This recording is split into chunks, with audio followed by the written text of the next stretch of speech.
I am not creative, or at least I don't think I am, but many of you listeners are. And a lot of you listeners probably struggle to figure out how to use that creativity to actually create a business or create some sort of revenue. This week's episode, we have a guy that is a professional creative guy. I don't know if that's his exact title, but I know that he's been able to learn a lot from his experience. We'll get into his career in just a second.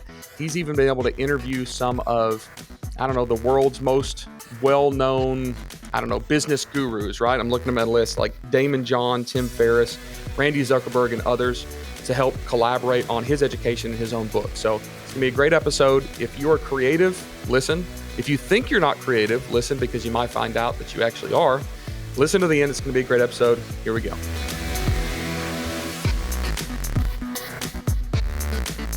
Hey, everybody. Welcome to another episode of the AM/PM podcast. I'm your host, Tim Jordan. And today, of course, we're talking about businessy stuff.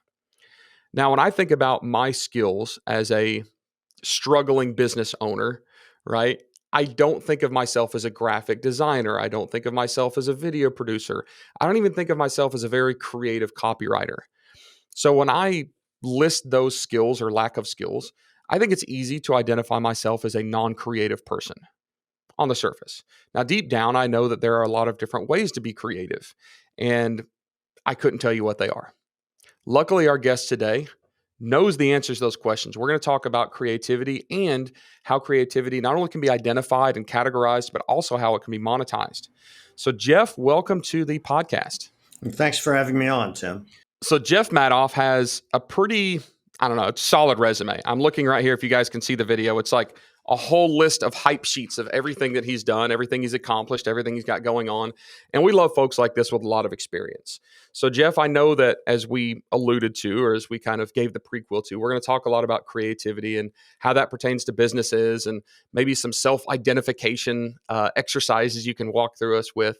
But how did you get to this spot? I'd like to hear, maybe a 5-minute story of why you are now the guy that gets to interview people like Damon John, talking specifically about creativity in business. Well, it's a long journey that started when I had dark hair and a full head of it.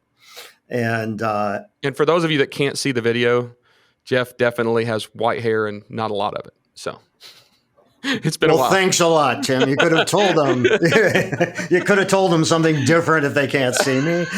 Be creative with that description. Hair, but it's white. All right. And thank you very much for having me on, Tim. Nice talking to you.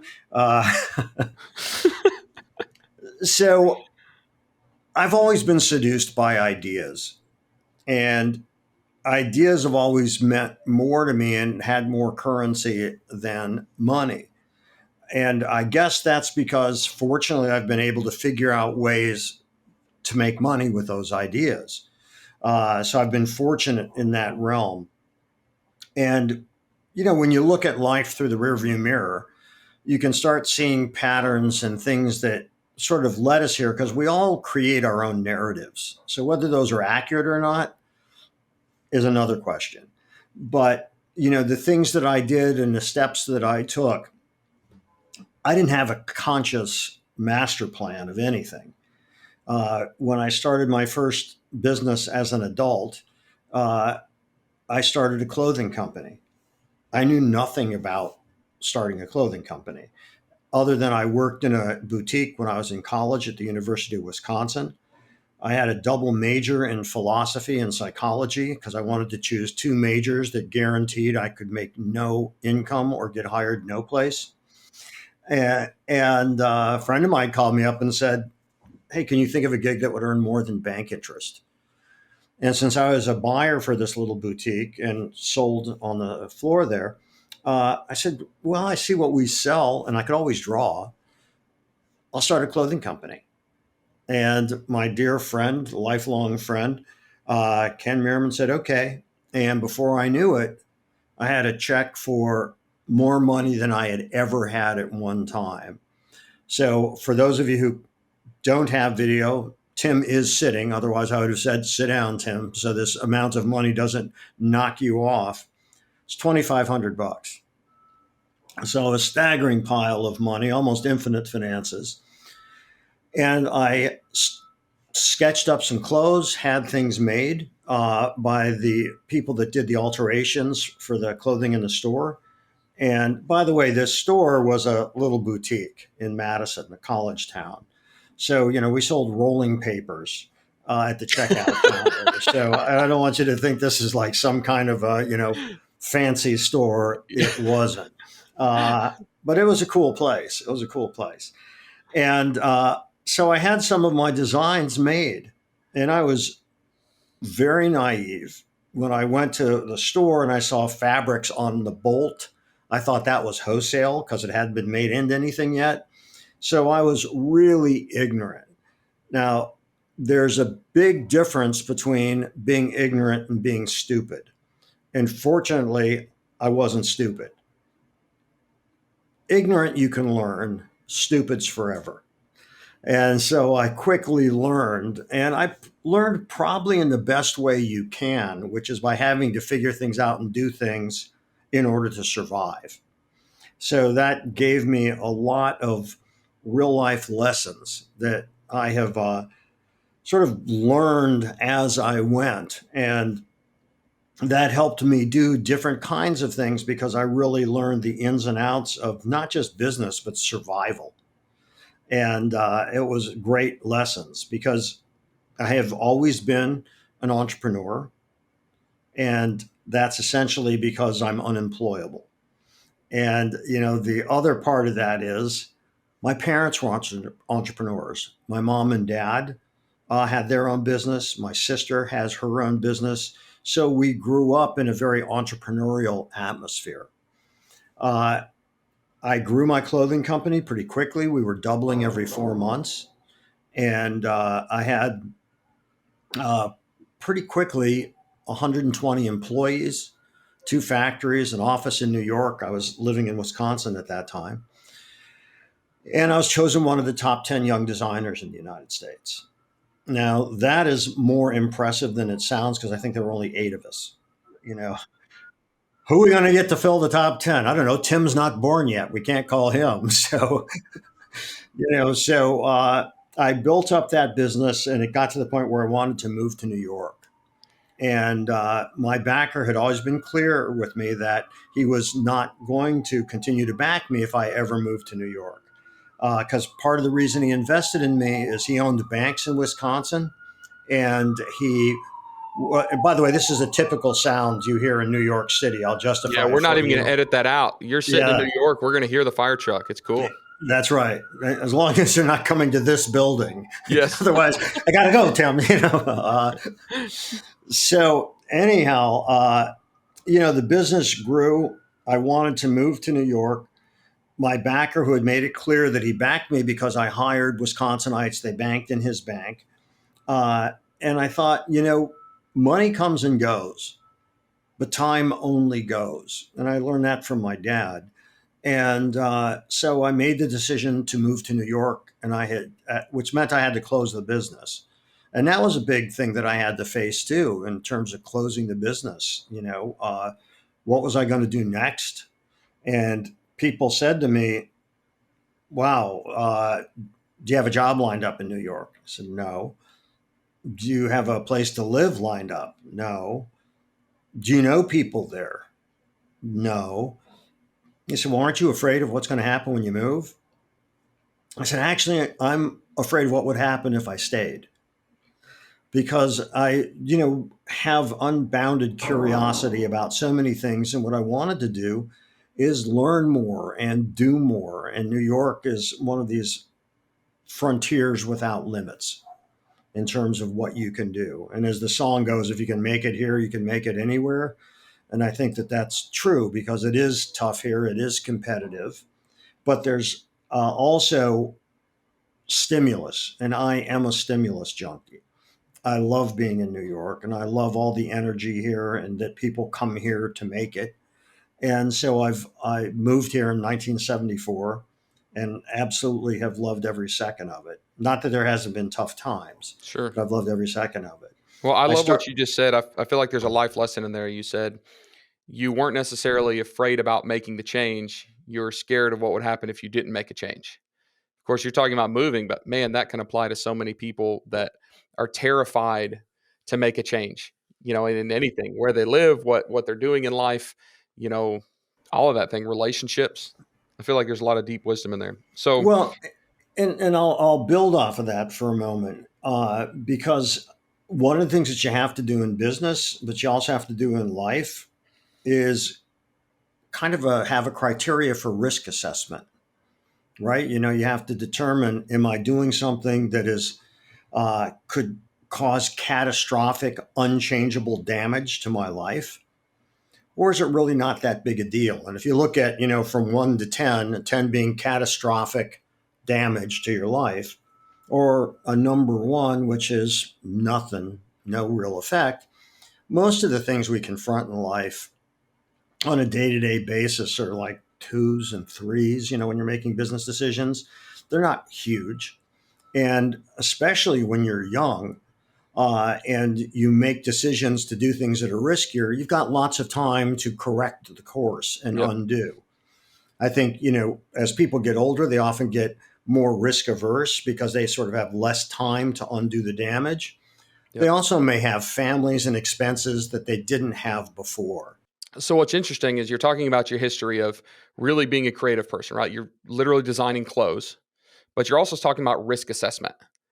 And when I think of like super creative people like my sister, she would never use the words risk assessment, which is great because as we've alluded to getting into this episode, we were going to talk about maybe some of those areas where creativity and monetization and business mix. So my suspicion is that this whole risk assessment probably wasn't in your vocabulary in 1974 when you moved, and it's probably something that you've learned as you've continued to build businesses. So if we look further at your resume, we're going to skip ahead a little bit. You have, since you moved to New York, you've produced things, you've written things, you've directed plays, you've done all sorts of creative stuff, right?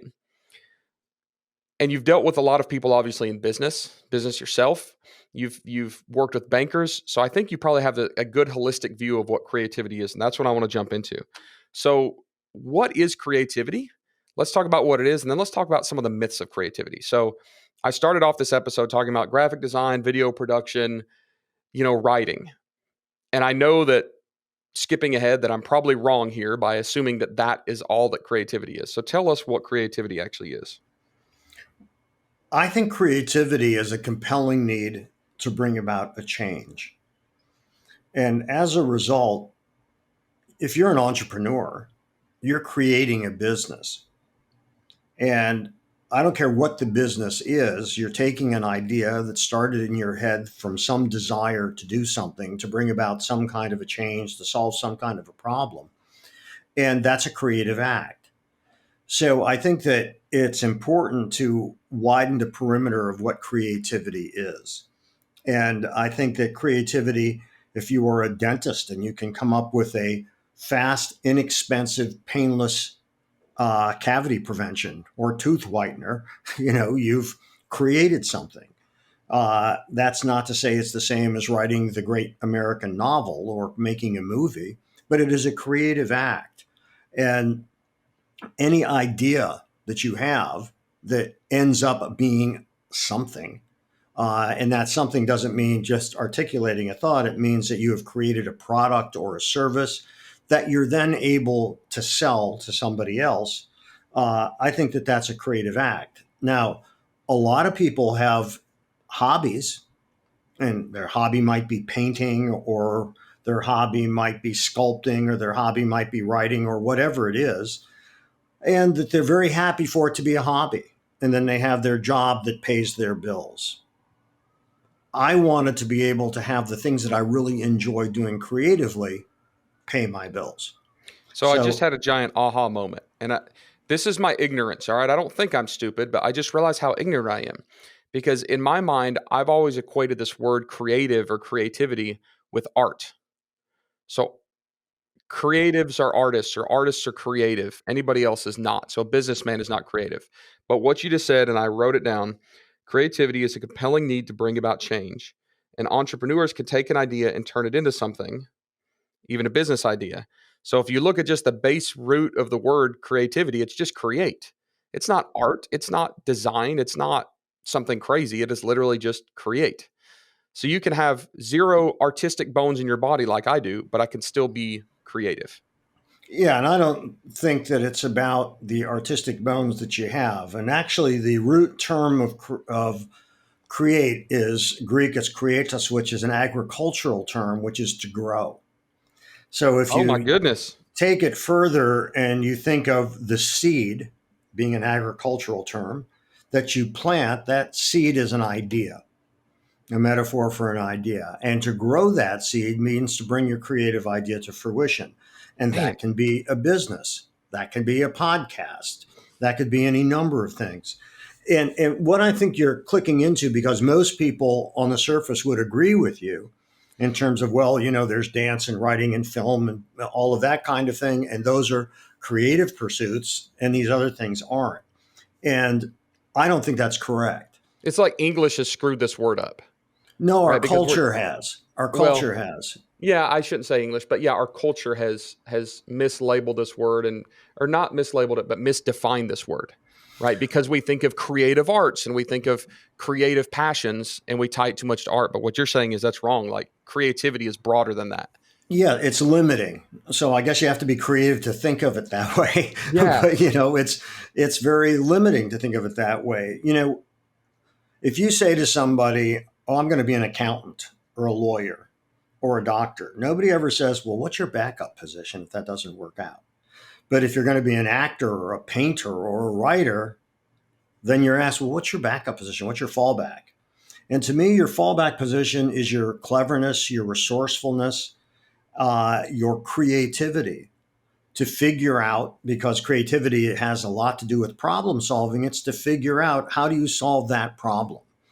And that goes back, by the way, to you. I called it risk assessment, but there's something else that's really important, and that is having a proof of concept.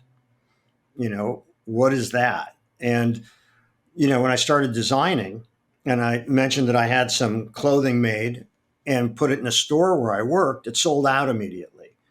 We made more, it sold out immediately again. And then I had more stuff put together, strapped it on the back of my motorcycle, drove from Madison, Wisconsin to Chicago, went to a bunch of boutiques, and all of a sudden, in the course of 2 days, I had like $55,000 worth of orders. So your So, creativity was not necessarily your artistic ability to design clothing. Your true creative strength in that first business was figuring out how to create it into a business, how to create a business out of it. well, yeah, how to turn it into a business. Yeah. So that's right. So one could say that, or I could say that, designing the clothes, that's a creative act. I come up with an idea, I sketch it, and then work out all the specs with the sewers and so on and have it made. The fact that it's sold, that becomes the proof of concept. And by the way, that's no different than what I'm going through with my play, which we just finished our first commercial run of the play. And it was fortunately very successful. So we had ticket sales, we had positive audience response, and we had good critical response. That's proof of concept. There are people out there that are willing to pay to engage in that particular entertainment, the play that I wrote.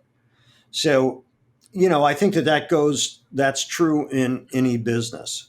We've talked about kind of what creativity is, and we've talked a bit about the myths of creativity. Let's make sure that we're not leaving any on the table that we haven't talked about those myths. And then I do want to, we're kind of sneaking that way anyways, but I want to hear your advice on how to take creativity and make it into an enterprise, how to monetize on creativity, because that's a really, really important thing. And for those of you that are listening, that the reason I think that's important is I run into creative people all the time. In this world of like, especially e-commerce, whether it's creating the coolest product to having the greatest software tool idea to creating a specific or aggregating a specific set of talents into an agency, like understanding the next step of how to actually monetize that and build that into a business is always the hardest thing for people. There's a lot of people with great ideas, but very few people have actually capitalized on them, including myself. So we'll get into that in just a second. But let's go back to these myths of creativity. One of the myths is that I think we could say that creativity is art. And now we've learned, big aha moment for me in here, that creativity and art are not necessarily the same thing. What's another myth of this word creativity? Well, first of all, I think that creativity is oftentimes thought of in books and in movies like this lightning bolt, where there's the lone genius and this lightning bolt of an idea happens. And from that spews forth all of this creative expression. But that's not how your brain works, and that's not how it works. The more you expose yourself to ideas, whether you go to museums, movies, read books, just be observant as you walk around, talk to people you might not normally talk to, but all of these different things feed you. And they create these little dots in your brain, these kind of little neural firings that the more things you learn, the more you expose yourself to, the more possibility there is for that ricocheting around to create a new idea. So it's not a lightning bolt, it's the culmination of a lot of those different influences that an idea may come from. So, in your case, for instance, and obviously we don't know each other, Tim, but you started a podcast, you get 20,000 downloads on each of your podcasts. Who came up with the idea of the podcast? Well, I'm going to ruin your example here because it wasn't me. Actually, another guy started this podcast and then I took over. But I think Right. your point remains the same. Yes. Yes, it does. Because you're seeking out people that you've got an idea of what this podcast should be, the kind of information that it imparts, the kind of audience that you have that you want to build, and all of those things. That's all a creative endeavor. Yeah. And And it's I a will say business endeavor. the podcast has substantially changed since I became the host of it 2 years ago. Mm-hmm. Right. So like we've actually took something that was created and recreated it into something else. Right. So, and creativity has its own form of evolution, right? That you can start off with an idea, but as you learn more and do more, what that is changes. And there are so many businesses Facebook started as, a dating app, trying to find girls to go out with. I mean, that's what Facebook was. Who knew it would become what it has become? Google was a college project. Who knew what that would become? When you go down the line in terms of ideas and look at the roots of those ideas, Apple didn't start off being Apple, the gigantic company that it is. It's two guys in a garage, Jobs and Wozniak. So I think that ideas that are vital are constantly evolving. And that goes down to things like what I do or what you do with the podcast. It's changing and bringing your own sensibility to it and making it into something different.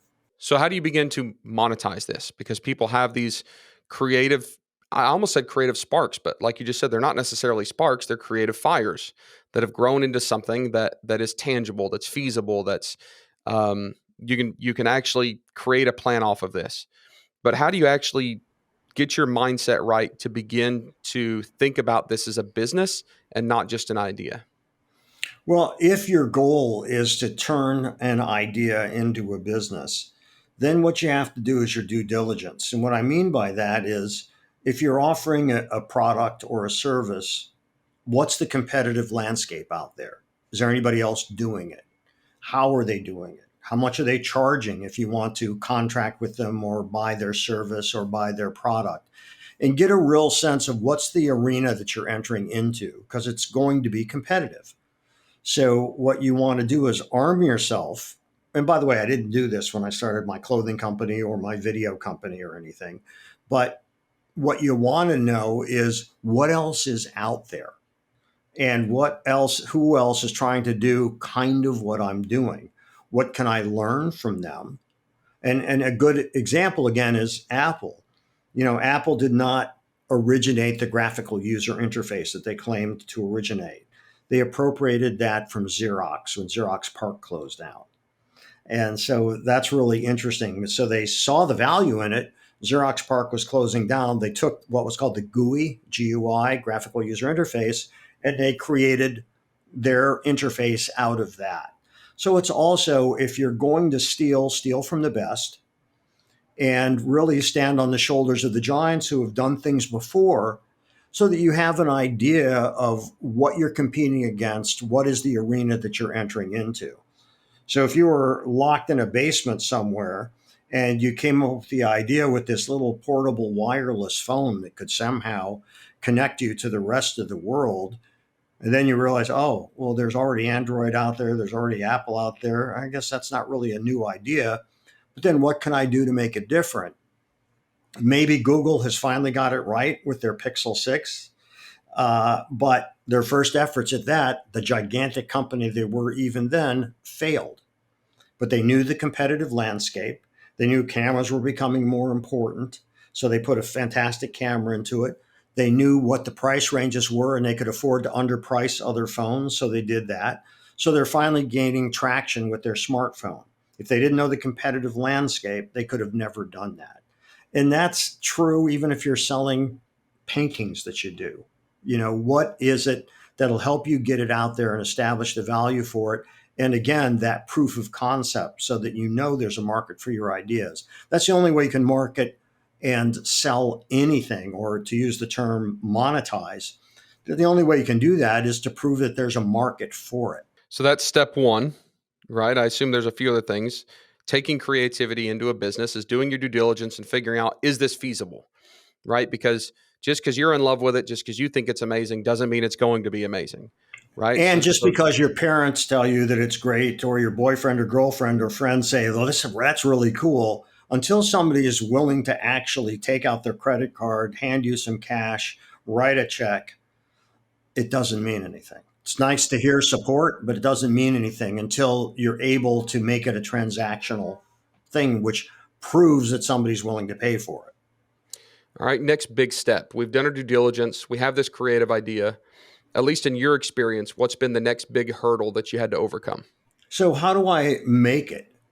Like I mentioned earlier that, all of a sudden I had $55,000 worth of sales. And I had to figure out, so how am I actually going to deliver, what that is? And how do I establish a price for what I'm doing? Because in order to establish a viable price, especially if you're a startup and a solo entrepreneur, what you've got to do is figure out a way that you can sell it for more than what it cost you to make. Because volume doesn't help you make up the sales. We just saw that with WeWork, didn't we? A gigantic company that was basically a con job, but it was this gigantic company that built this reputation that was all based on a house of mirrors. Yeah. And when you say make something, you're not just talking about a physical product. This could be a service. You're talking about right. It costs you less than you bring in. I see people all the time with service-based companies that when they actually look at their P&L, it's costing them more in employees than they're bringing in, or it costs them more in services, contracted they're bringing in. So make sure it's profitable. There's an expression, volume is vanity, profit is sanity. Something like that. Makes sense. Yeah, it's there was this old family lore of my great grandfather, and he would buy socks wholesale and sell them retail. And so he would come back, and my great grandmother would say to him, "So, how is business today?" And he said, "It's fantastic. I sold out again." And she said, "How much are you paying per dozen for the socks?" $3. "And how much are you selling them for?" $1.50. And she said, "Well, how do you expect to make any money if you're selling it for half of what you paid for it?" And he said, "Well, volume, doesn't work. No, It doesn't the work." math does not compute. All right, And so do your due diligence, do your homework. You got to figure out how to make money. Otherwise, the whole thing is a hobby, right? That leaves you depressed and broken. Give me one more action step. One of the biggest hurdles, one of the biggest things you had to figure out was important in taking a creative idea and turning it into a business. Well, you have to always be able to sell it to somebody, right? So the first thing you have to do is sell it to yourself. What is your compelling reason for doing this? And what is it that excites you about it? What is it that somehow makes your life better as a result of that? Because if you can talk about what it is you do with enthusiasm, with passion, That's contagious because people register how you make them feel. So the idea that you first are selling yourself on it, so when you present that product or service for sale, you're conveying it with an enthusiasm based on a confidence of how this works and how this can be better. So you're excited about it. And so that's really critical because then you can sell somebody else. And until you're able to sell somebody else, you don't have a business. But that first somebody else you have to sell is yourself. So you got to know all the business underpinnings, how much it's going to cost you to make, how long is it going to take to make it, how can I deliver it? Is there an opportunity to actually grow this business, or as they say, scale? And that brings in one more critical question. And that critical question is, well, how do you define success for yourself in business? What does that mean? Because you don't have to scale a business. You can make a really good living on a not very big business. And, what part of your life is your business, and what do you want it to be, and how do you define success for yourself? And a lot of people don't ask themselves that ever, or they ask it when they're well into middle age and they feel it's too late to make any changes. And it's never too late to make changes. I was talking to a good friend of mine in this business world yesterday, and she was talking about maybe making some changes. And I said, "Well, what do you want?" And she started to tell me her business plan. Like, this is what I want to happen to my business. I said, "Stop. I didn't ask you what you want for your business. Like, what do you want?" And she honestly looked at me, she said, through the camera, and she said, "I've never thought about that." I was like, "Well, you're trying to build this business and what it should become, but you're not actually even figuring for yourself out like what you want." And it turns out maybe what she needs is a job. She may just need a salary and a cushy job, and then she can take her passion and turn that into a hobby. Like, maybe that's how she lives the most comfortably. But I do think that a lot of us are so dead set on what we think success is or what we think we should do with our ideas, and we don't actually ask ourselves, like, is this what we want in life, or is this the right way of doing this? And use a little bit of common sense and take a step back because we get so excited about it. Well, you're So right. And, the thing is that's doing some deep personal work. And that's not something that a lot of people are disposed to do. But it's really important to do, because I can tell you that I know some, in terms of material wealth, people that are fantastically wealthy, but they're at this point in their life, and have been for a while now, which is, so is this it? Because they don't feel fulfilled from what they're doing. And I think fulfillment is a huge aspect in terms of my success, because I've done well financially, I've done poorly financially, I've been on a roller coaster, as most entrepreneurs have been. But do I feel fulfilled in what I do?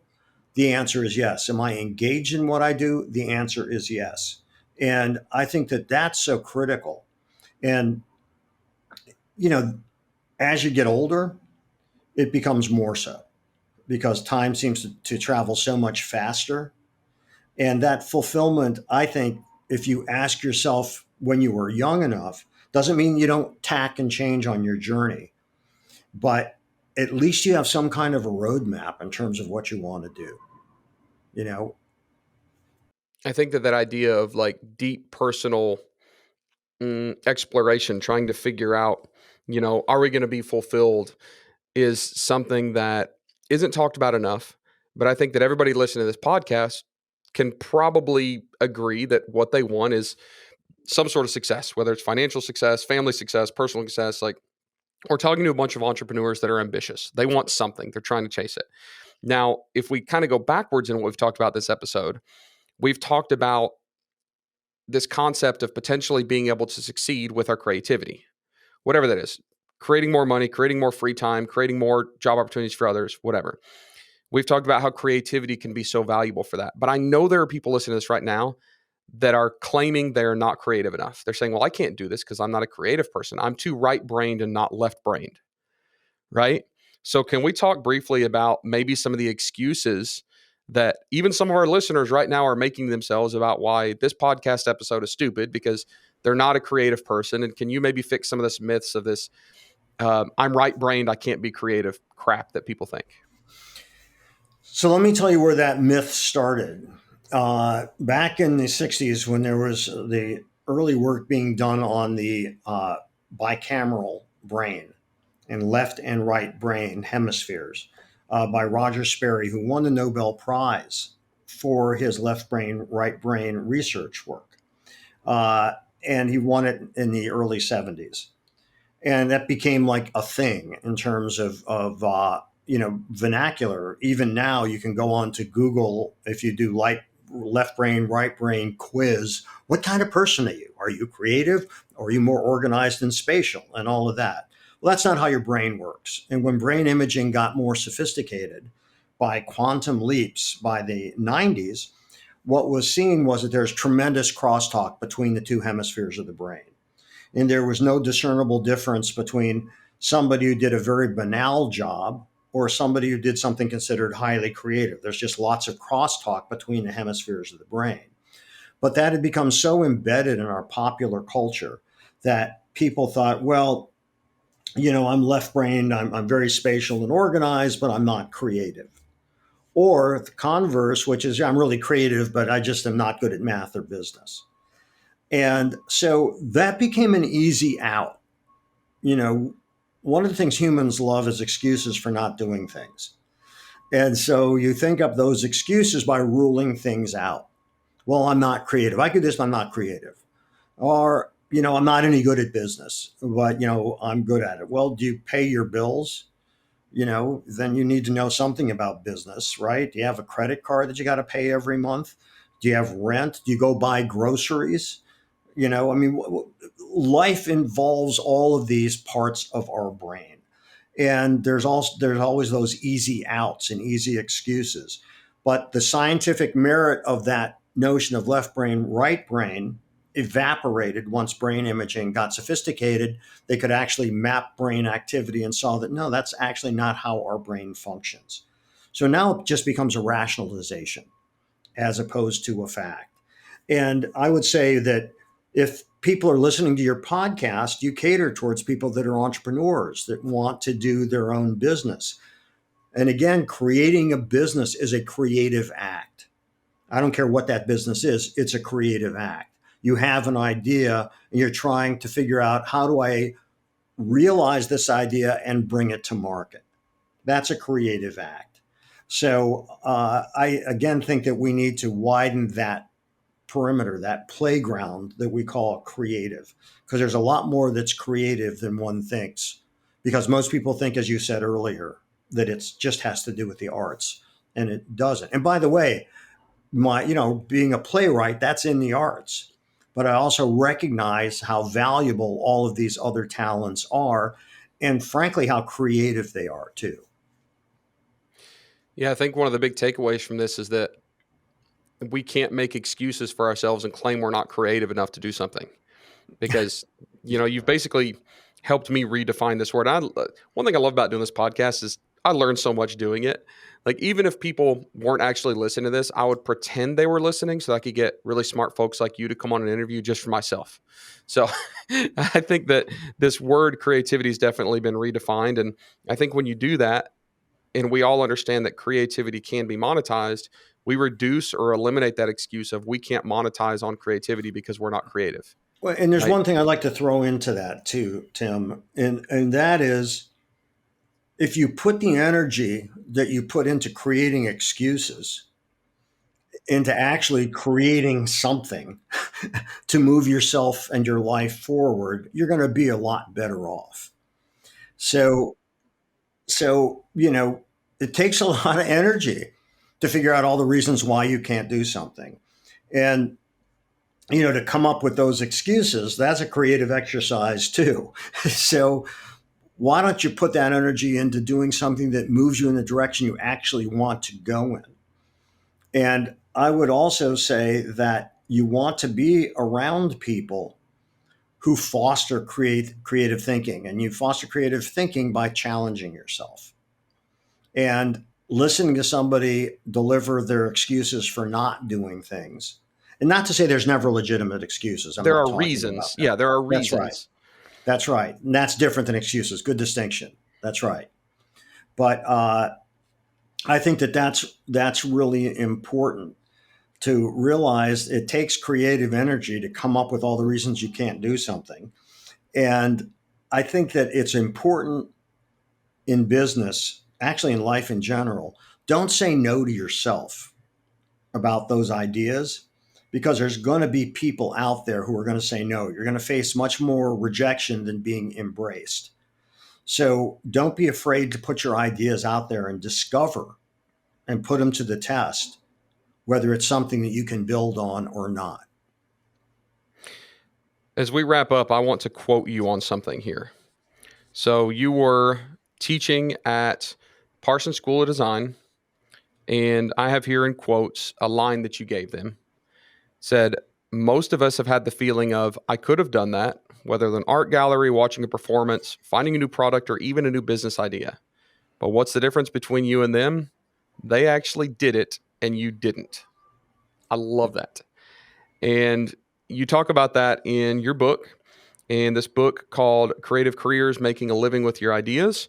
You talk about things like determining your value, being smart about your hustle, editing down your creative projects to, I assume, focus, overcoming fear and doubt, and creating a successful, long-lasting career on your own terms. And in this, you bring in a lot of folks. I think I read here about 50 collaborators, some of the best business minds in the space, well-known, and kind of stack those on top of your own personal knowledge. So, anybody that's listening, check that out. They can get that book, Creative Careers, probably anywhere on Amazon, I'm sure. Yes.